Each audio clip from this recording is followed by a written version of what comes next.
ആറാം ഘട്ട പോളിംഗ് പുരോഗമിച്ചുകൊണ്ടിരിക്കുകയാണ്. ഹരിയാനയിലെ 10 മണ്ഡലങ്ങളാണ് ജനവിധി തേടുന്നത്. ഹരിയാനയിൽ നിന്ന് സിബി ജോസഫ് ചേരുന്നു.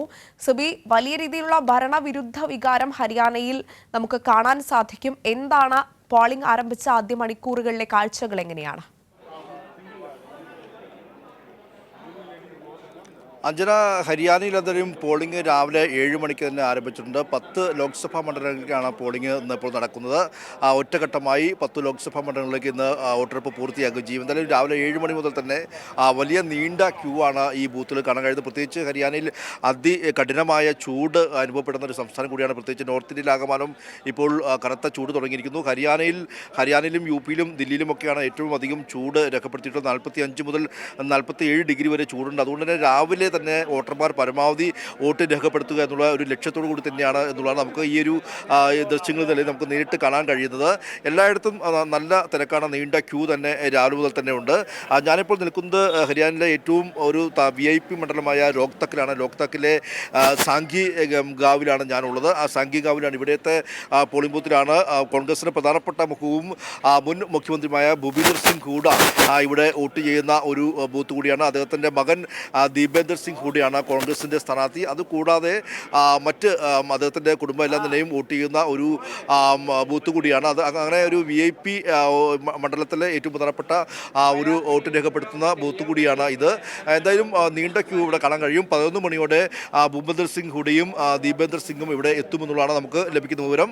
എന്തായാലും ഈ 10 ലോക്സഭാ മണ്ഡലം നോക്കുമ്പോൾ കഴിഞ്ഞ 2019-ൽ BJP എല്ലാ സീറ്റിലും സമ്പൂർണ്ണ വിജയം നേടിയിരുന്നു. പക്ഷേ ഈ തവണ രാഷ്ട്രീയ സാഹചര്യങ്ങൾ ആകെ മാറിയിരിക്കുന്നു. പ്രത്യേകിച്ച് കർഷക രോഷം ഏറ്റവും കൂടുതൽ പുകയുന്ന ഒരു സംസ്ഥാനമാണ് ഹരിയാന. ദില്ലി ചലോ മാർച്ച് അടക്കമെല്ലാം നിലയും നടക്കുമ്പോൾ അവിടെ എല്ലാം നിലയും ഏറ്റവും ആദ്യം മുദ്രാവാക്യം മുഴങ്ങിയ ഒരു സംസ്ഥാനം കൂടിയാണ്. ഇവിടെ ഏറ്റവും കൂടുതൽ കാർഷിക മേഖലയാണ്, കന്നുകാലി വളർത്തലാണ്, അതുകൂടാതെ ഗുസ്തികളുടെ നാടാണ്. അങ്ങനെ നിരവധി ഘടകങ്ങളുണ്ട്. ഇവിടെ എല്ലാം നിലയും ഇത്തവണ നരേന്ദ്രമോദി സർക്കാരിൻ്റെ ഓരോ പദ്ധതികളും അതോടൊപ്പം തന്നെ അദ്ദേഹത്തിൻ്റെ കാർഷിക വിരുദ്ധ നയങ്ങളെല്ലാം നിലയും ഏറ്റവും കൂടുതൽ പ്രതിഫലിക്കുമെന്ന് കോൺഗ്രസ് പ്രതീക്ഷ കൈവയ്ക്കുന്നു. ഇത്തവണ കോൺഗ്രസ് വളരെ വലിയ ആത്മവിശ്വാസമാണ്. പ്രത്യേകിച്ച് ഇന്ത്യ സഖ്യമായി കോൺഗ്രസും ആം ആദ്മി പാർട്ടിയും ഒരുമിച്ച് ഈ തവണ മത്സരിക്കുന്നു. ആം ആദ്മി പാർട്ടിക്ക് ഒരു സീറ്റ്, കുരുക്ഷേത്രയിൽ ഒരു സീറ്റും കോൺഗ്രസ് നൽകിയിട്ടുണ്ട് ഇന്ത്യ സഖ്യത്തിൻ്റെ ഭാഗമായിട്ട്. ബാക്കി 9 സീറ്റുകളിൽ കോൺഗ്രസും മത്സരിക്കുന്നു. ഇതിൽ ഇത്തരത്തിൽ നേരത്തെ BJPയുടെ മുൻ മുഖ്യമന്ത്രിയായ മനോഹർ ലാൽ ഖട്ടർ കർണാൽ മണ്ഡലത്തിൽ മത്സരിക്കുന്നു. അങ്ങനെ നിരവധി കേന്ദ്രമന്ത്രിമാരും എല്ലാം നിലയിൽ മത്സരിക്കുന്ന VIP മണ്ഡലങ്ങൾ ഉൾപ്പെടെ നിരവധി ഈ ഒരു ഹരിയാനയിലുണ്ട്. എന്തായാലും കർഷക രോഷം തന്നെയാണ് ഇതിൽ ഏറ്റവും പ്രധാനപ്പെട്ട ഒരു ഘടകം.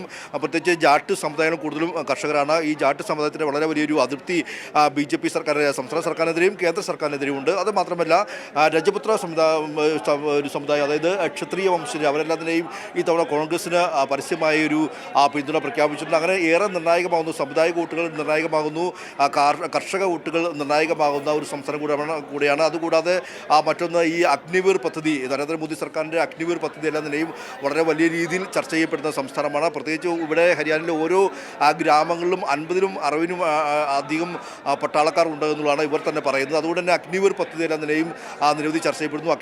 അഗ്നിവീർ പദ്ധതിക്ക് എതിരെയാണ് ഇവിടുത്തെ ഹരിയാനയിലെ ആളുകൾ എന്നുള്ളതാണ് നമുക്ക് ഇവരിൽ നിന്നും നമുക്ക് മനസ്സിലാക്കാൻ കഴിയുന്നത്. അതുകൂടാതെ മറ്റൊന്ന് ഗുസ്തിയാണ്. ഗുസ്തിയുമായി ബന്ധപ്പെട്ടുകൊണ്ട് നമുക്കറിയാം സാക്ഷി മാലിക്കും ബജ്രംഗ് പുനിയ എല്ലാം നിലയും സമ്മാനിച്ച ഒരു സംസ്ഥാനം കൂടിയാണ് ഹരിയാന. ഇവരെല്ലാം നിലയും ഈ ലൈംഗിക പീഡന കേസുമായി ബന്ധപ്പെട്ടുകൊണ്ട് ദില്ലിയിൽ സമരം നടത്തിയ എല്ലാം തന്നെ നമ്മൾ കാണുകയും ചെയ്തിരുന്നു.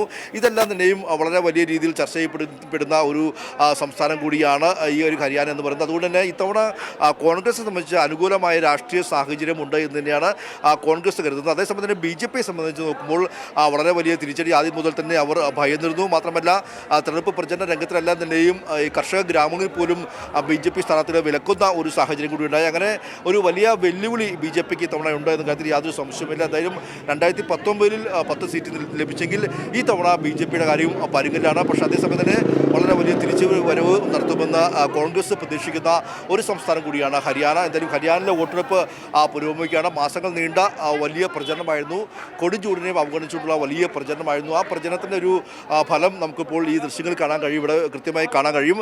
വലിയ രീതിയിൽ എല്ലാ പോളിംഗ് ബൂത്തുകളിലും വലിയ തിരക്ക് അനുഭവപ്പെടുന്നുണ്ട്. നീണ്ട ക്യൂ ഇന്നിപ്പോൾ നമുക്ക് രാവിലെ കാണാൻ കഴിയുന്നുണ്ട്.